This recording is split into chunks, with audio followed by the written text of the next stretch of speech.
Hello दोस्तों, स्वागत है आपका DU physics exam prep by Vinay Pratap. इस चैनल पर आपको मिलेंगे डीयू एमएससी फिजिक्स से related content. In this video we are going to solve quantum mechanics 2 tutorial 8। अगर आपको ट्यूटोरियल 7 एंड उससे बाकी ट्यूटोरियल्स के सॉल्यूशन चाहिए तो आप इस चैनल पर मेरे प्लेलिस्ट सेक्शन में जाकर वहां से उनको एक्सेस कर सकते हैं। मैंने ऑलरेडी सबके ट्यूटोरियल अपलोड कर दिए हैं अलॉन्ग विद पीवाई की सॉल्यूशन। मैंने कुछ प्रीवियस ईयर क्वेश्चन भी सॉल्व किए हैं, वो सब मैंने प्लेलिस्ट सेक्शन में ऐड कर दिए हैं। Okay, so please do subscribe this channel. And if you want कि आपको दूसरे सब्जेक्ट्स के भी चाहिए, for example solid state physics and EMT, तो आपको वो भी मेरे प्लेलिस्ट सेक्शन में मिल जाएंगे लेटेस्ट 2026 के। तो जस्ट आपको क्या करना है, चैनल को सब्सक्राइब करना है एंड शेयर करना है अपने दोस्तों के साथ। सो स्टार्ट करते हैं इस वीडियो को। सो क्वेश्चन नंबर 1 देखते हैं हम। An electron makes a transition from an initial state I to a continuum of states F with energies EF under a constant perturbation. The matrix element is given by this A. The density इस matrix element को हम A बोलते हैं and the density of state is rho E, which is equal to root E. Write down the final expression or the expression for the transition rate and how does the transition rate depend upon energy. So first of all हम देखते हैं what is transition rate and कैसे निकालते हैं इसको। तो transition rate is given bye Fermi golden rule. तो first of all आप समझो कि what is Fermi golden rule. So Fermi golden rule आपके पास एक फॉर्मूला है जो आपको बताता है कि किसी क्वांटम मैकेनिक सिस्टम में एक स्टेट से दूसरी स्टेट, फॉर एग्जांपल हमारे पास initial state to final state में जाने की ट्रांजिशन रेट या आप कह सकते हो प्रोबेबिलिटी कितनी है। This is given bye Fermi golden rule. Okay, so Fermi golden rule tells you कि आपके अंदर एक सिस्टम के अंदर किसी एक स्टेट से दूसरी स्टेट में जाने की ट्रांजिशन मींस ट्रांजिशन होने की प्रोबेबिलिटी कितनी है और ट्रांजिशन रेट कितना है। So it gives you, let me right, it gives you probability per unit time, जिसको हम ट्रांजिशन रेट बोलते हैं। जैसे कि हमें क्वेश्चन में गिवन है transition rate, so probability per unit time,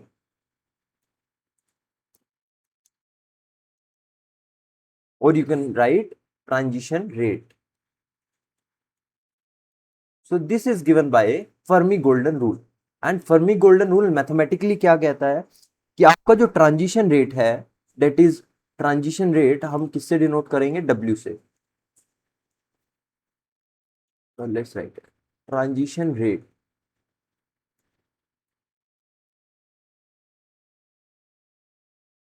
जिसको कि हम W से रिप्रेजेंट करेंगे। एंड ये किसके इक्वल होता है, एक फैक्टर होता है constant that is 2 pi by h cross. And then आपके पास होता है transition strength. Transition strength means your matrix element. So matrix element F, and then आपके पास होता है उसके बीच में परटर्बेशन, जो आपने हमारे केस में कांस्टेंट है that is V prime.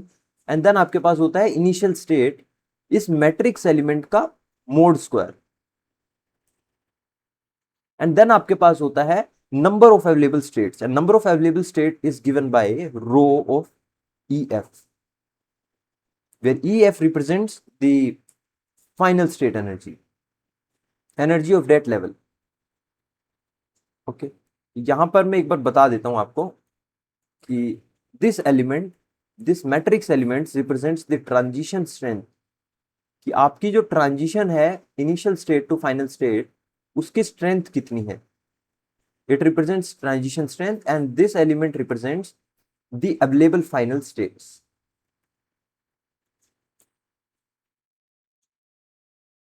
Available final states, and this whole expression gives you transition rate. What does it mean? It means the probability per unit time to for a transition to happen from initial state to final state. ठीक है, अब हमें लिखना है for question. ये तो था generally मैंने आपको कंसेप्ट बताया कि फर्मी गोल्डन रूल क्या होता है, ट्रांजिशन रेट क्या होता है एंड कैसे उसको लिखते हैं। सो हमारे केस में हमारा जो ये मैट्रिक्स एलिमेंट है ये किसके इक्वल है, ए के इक्वल है। एंड जो डेंसिटी है, density of state, it is equal to root E. So हमारे केस में जो ट्रांजिशन रेट है वो सिंपली कितना हो जाएगा, 2 pi by h cross, 2 pi by h cross, this is transition element so it will be, देखो ऑलरेडी आपको स्क्वायर दिया हुआ है, so you will write simply A and then you will write density of states as root of E. तो it is as simple as that. आपको simply इन दोनों matrix element and density of states की value रखनी है. So this is the transition rate for our question. हमें पूछा है and how does this transition rate depends upon energy. So it is clearly depending upon, it is directly proportional to square root of your energy.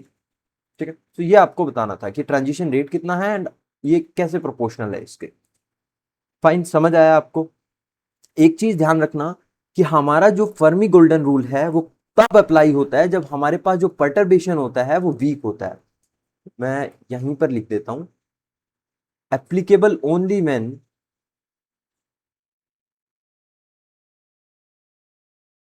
when your perturbation is weak. It is only applicable to weak perturbations. ठीक है. Now let's move on to next question.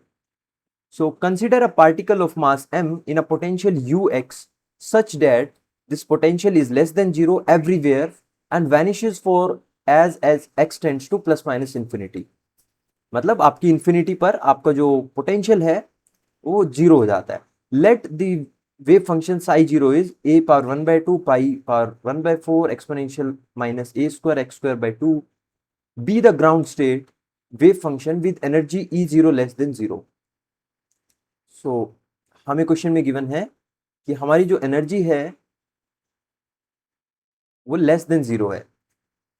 Let the system be subject to a harmonic potential V0. So this potential will act as a perturbation for our system. So let's write it. So V prime is the perturbation potential and it is equal to V cos of omega t. So अगर मैं cos omega t को exponential के terms में change कर दूं तो it will become V by 2, मतलब यहां से एक 1 by 2 फैक्टर आएगा and then you will write exponential iota omega t plus exponential minus iota omega t. Okay, अब पार्ट ए देखते हैं. What is the minimum value of omega for which we can apply the Fermi golden rule for transition to continuum energy states. Okay, so आप कैसे करोगे, देखो आपके पास जो फाइनल एनर्जी होगी, so for the Fermi golden rule so that it can be applicable, so the energy of final state, so EF has to be equal to E0 initial ground state energy plus जो perturbation के बाद energy आएगी, so it will be equal to either plus h cut omega or it will be equal to E0 minus h cut omega. Plus H cut omega आएगी जब आपके पास किसी photon का absorption हो रहा होगा तो एनर्जी इंक्रीज होगी. एब्जॉर्ब, जब फोटोन एब्जॉर्ब होगा तो वो क्या करेगा, एनर्जी एब्जॉर्ब करेगा, so energy will increase. And जब आप एक फोटोन का एमिशन होगा तो फोटोन की मतलब टोटल जो एनर्जी है फाइनल स्टेट एनर्जी वो कम हो जाएगी, that is E0 minus h cut omega. Now since we are given that the ground state energy E0 is less than 0, it means the final state are in continuum. हमें given है, we have to find that the transition to continuum energy states means हमारी जो final state की energy है that is EF is greater than 0. ये हमें question में given है. ठीक है, so it means EF कब जीरो होगा, देखो यहां से देख के बताओ. EF तभी ग्रेटर देन जीरो होगा जब E0 plus H cut omega होगा. ठीक है, इस केस में तो एनर्जी किससे, ये term already less than zero है, सो दोनों नेगेटिव हो जाएंगे. It means EF will be less than zero which we are not considering. यहाँ पे E0 लेस देन जीरो हो सकता है लेकिन प्लस एच कट ओमेगा उसको क्या बना देगा, पॉजिटिव बना देगा. सो you will right, so the only physical process which is possible is absorption of a photon. So you will write that EF. So you will discard this term and you will keep this term. So EF will be simply equal to E0 plus h cut omega. ठीक है. Now for minimum omega, अगर हमें omega को minimum करना है तो हमें final state energy को मिनिमाइज करना पड़ेगा. एंड मैक्स मिनिमम कितनी हो सकती है final state energy, it can be equal to 0. So for minimum you will write, so for minimum omega your EF will become 0 and it is equal to E0 plus h cut omega. So अगर h cut omega को आप separate करो तो आपके पास आएगा minus of E0। अगर आप यहां से ओमेगा m, ये ओमेगा क्या है, मिनिमम है, so omega minimum is minus E0 by h cut. अब आप कहोगे कि फ्रीक्वेंसी नेगेटिव है, अगर आप ध्यान से देखो there is an implicit negative sign which E0 contains. हमें क्वेश्चन में गिवन है कि E0 is already less than zero, so it already contain negative sign and यहाँ पर आपके पास एक नेगेटिव साइन है, so overall your omega will be positive quantity. Fine, so this is the condition on omega for the Fermi golden rule to apply. ठीक है, now let's look at part B. Assume that the density of free particle state is independent of energy. Let omega is equals to minus 2 E0 by h cut. ये अब हमें question में given है that your omega is minus 2 E0 by h cut. Is the Fermi golden rule applicable? And if so, apply it to calculate the transition rate of free particle state with energy minus E0. So कैसे करेंगे इसको देखो, in part B we are given two things, that omega is equals to minus 2 E0 upon h cut and हमें already given है कि हमारा जो E0 है it is less than 0. So in this case your final energy EF will be equal to E0 plus h cut, omega की value आप ये रखोगे, so minus 2 E0 divide by h cut, so h cut cancel हो जाएगा, E0 minus twice of E0, so it will B minus of E0 which is negative, which is positive. Since E0 is negative, so your final energy is greater than 0. इसके अंदर एक already minus sign है, ये हमें question में given है, यहां देखो, it means your final energy is greater than 0. It means your Fermi golden rule is applicable. So Fermi golden rule तभी एप्लीकेबल होता है जब आपकी जो फाइनल एनर्जी होती है वो ग्रेटर देन जीरो होती है, which represents that there exist continuum states in higher level. Okay, so you can write that Fermi golden rule is applicable.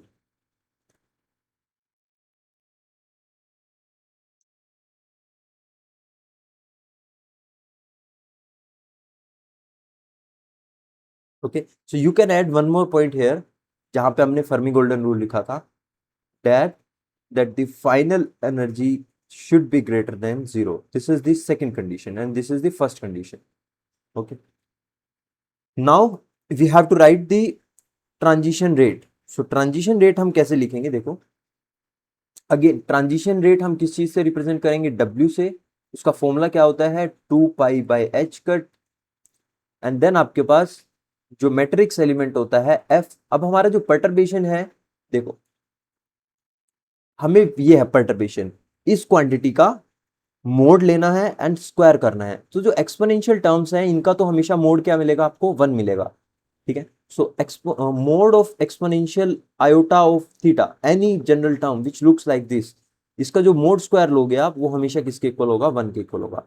ये तो आपको हमेशा क्या देगा, 1 देगा. तो आपको v/2. सो यहाँ पे आप सबसे पहले मैट्रिक्स एलिमेंट लिखोगे, जहां पर हमारा v कितना है, v/2. यहाँ पर आप लिखोगे इनिशियल स्टेट एंड इस मैट्रिक्स एलिमेंट का मोड स्क्वायर एंड देन यहाँ पर लिखोगे डेंसिटी ऑफ स्टेट्स. जो density of states is rho of E fine. ठीक है, नाउ आप क्या कर सकते हो, ये जो 1/2 स्क्वायर है इस मैट्रिक्स एलिमेंट के बाहर आ जाएगा, so 2 pi by h cut into 2 square, then आपके पास होगा इस मैट्रिक्स एलिमेंट का मोड स्क्वायर एंड देन आपके पास रो. एंड हमारे पास गिवन है पार्ट बी में कि जो फाइनल एनर्जी है उसकी एनर्जी कितनी है, माइनस E0. एंड हमने कैलकुलेट भी किया तो वो किसके इक्वल आई, माइनस E0 के. सो EF को मैं माइनस E0 पुट कर रहा हूं. फाइन, सो कुछ कैंसिल हो रहा है यहां से, ठीक है, 1 2 की पावर कैंसिल हो जाएगी. So your transition rate will become pi upon 2h cross matrix element, इसका मोड स्क्वायर, एंड देन आपके पास इतना ही आपको लिखना है, ठीक है। So this is the transition rate. So I hope आपको ये क्वेश्चन समझ आया होगा। We have calculated the transition rate, we have checked the applicability of Fermi golden rule, we have find the omega minimum value of omega. Fine. Now let's look at question number 1 also. Question number 1 में मैंने बताया आपको Fermi golden rule, उसका थोड़ा सा basic concept, and then हमने इस expression, इस क्वेश्चन नंबर 1 के लिए हमने ट्रांजिशन रेट लिखा एंड देखा कि वो किसके प्रोपोर्शनल है। तो आई होप गाइज आपको समझ आया होगा। प्लीज अगर आपको एक्सप्लेनेशंस अच्छी लगती हैं तो you can watch other videos also, and आप मुझे सपोर्ट करने के लिए चैनल को सब्सक्राइब कर सकते हो, एंड ऑब्वियसली आप अपने दोस्तों के साथ शेयर कर सकते हो। ओके, एंड जो इसके अंदर ट्यूटोरियल 8 के अंदर आपके पास एक थर्ड प्रॉब्लम भी था, डेट इज ग्रिफिथ का वो सोल्ड एग्जाम्पल है, तो आप ग्रिफिथ का बुक ओपन करके वहां से वो सोल्ड एग्जाम्पल कर सकते हो, या फिर मैं क्या करूंगा, कोशिश करूंगा कि उसको आने वाली वीडियोस में भी मैं भी कवर करूँ। Okay, so thank you for watching this video, मिलेंगे आपसे नेक्स्ट वीडियो में, तब तक के लिए बाय बाय, टेक केयर।